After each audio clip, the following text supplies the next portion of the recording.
Imagine being told you were not allowed to express yourself through the clothes you wear and how that would make you feel, and how it would affect your learning. That is happening every day in public schools.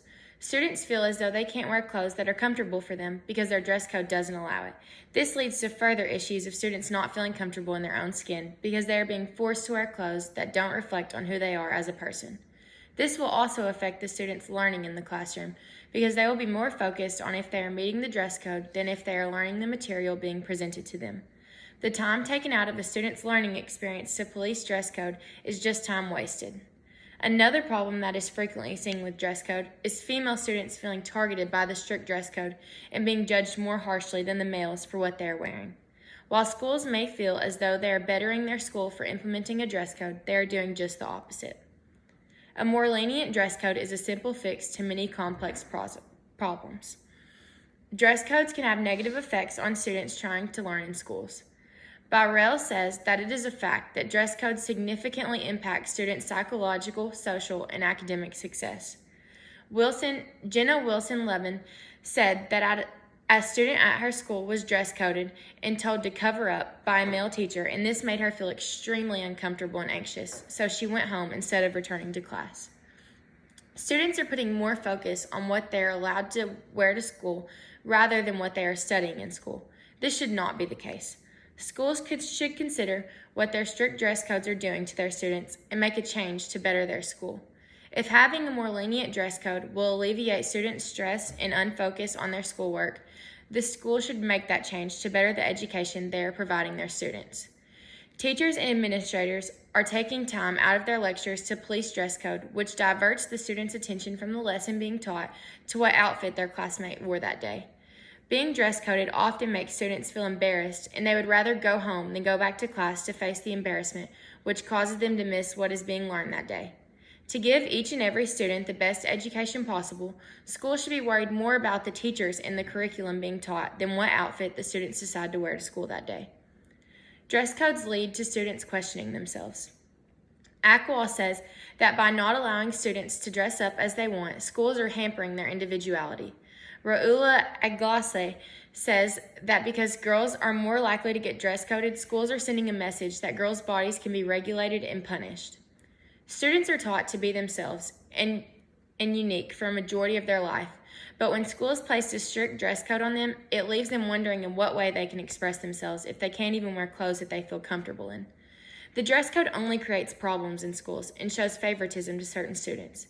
Girls feel as though their bodies should be shaped differently because they are getting punished for what they are wearing when someone with a different body type can wear the same outfit and they don't get in trouble because it doesn't look the same on them. The girls can't control what their body looks like in their clothes, and they shouldn't feel ashamed of their body because of the outfit they choose to wear. Schools should take this into consideration when choosing what is and isn't allowed for students to wear to school. They should want their students to understand that everyone is built differently and shouldn't be ashamed of that.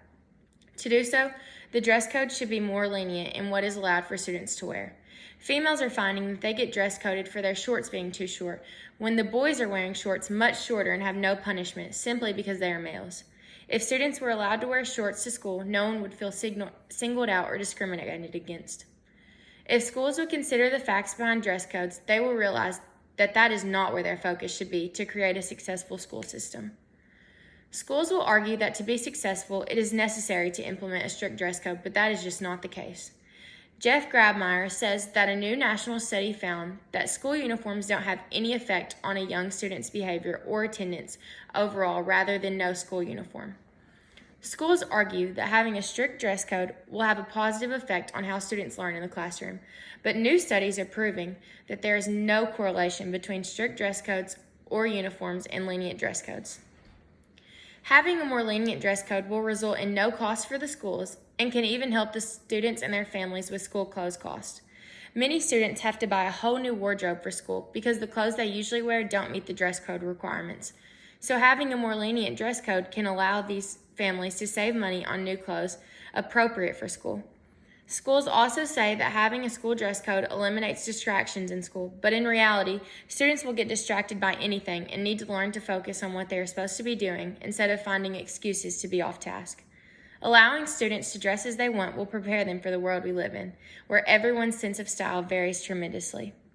In conclusion, action must be taken to fix the dress code in your school.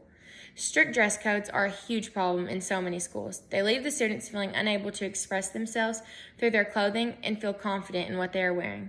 Teachers and administrators are more worried about the punishment a student should have for breaking the dress code than they are about the education that student is receiving. To get a more lenient dress code in your school system, the first step is to find other students who feel the same way.